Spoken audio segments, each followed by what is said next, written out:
अस्सलाम वालेकुम, मैं हूं लियाकत राजभर। जब मैंने कुछ माह पहले अक्टूबर का महीना था, एक व्लॉग बनाया था कि दूरियां पड़ चुकी हैं ऐवान सदर और रावलपिंडी इस्लामाबाद के माबैन, तो काफी दोस्तों ने मुझ पर तनकीद की थी और कहा था कि अपनी उर्दू ठीक कर लो और ये हवा में फायर मत करो और मजाकें अच्छी नहीं लगती। लेकिन जब वक्त आया तो ये बात सच साबित हुई कि मैंने जो कहा था वो वक्त ने साबित कर दिया कि दुरुस्त कहा था और सच कहा था। सदर आसिफ अली जरदारी और मुक्तदर हलकों के माबैन इख्तलाफात को एक साल बीत गया है। ये खिचनी जो पक रही थी वो अब लाव बन चुकी है।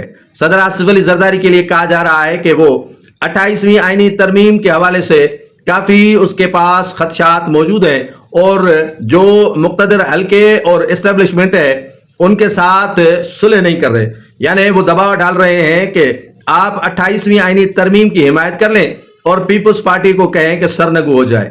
बाप बेटे के दरमियान मैंने कहा था कि इख्तलाफात एस्टेब्लिशमेंट ने करवाए हैं। बेटे को कहा गया कि आपके वालिद आपके वजीर आजम बनने में बड़ी रुकावट है और वालिद को कहा गया कि आपका बेटा आपका नाफरमान हो चुका है और पीपल्स पार्टी आधा हिस्सा उसके साथ है।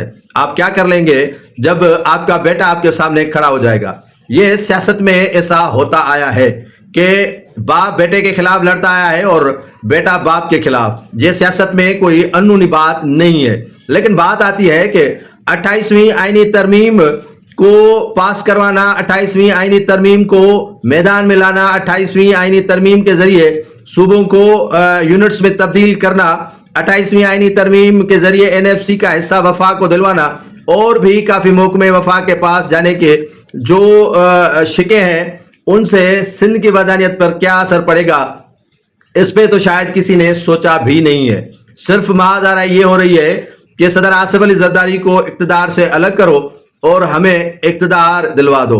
मिड टर्म कोई इलेक्शन की बातें कर रहा है तो कोई कहता है कि वक्त से पहले इलेक्शन होने जा रहा है, तो कोई कहता है कि मुल्क में सदारती निजाम राज होने का इम्कान भी है। कोई कहता है कि मार्शल लॉ लगने वाला है और सिंध में पीपल्स पार्टी का बोरिया बिस्तर गो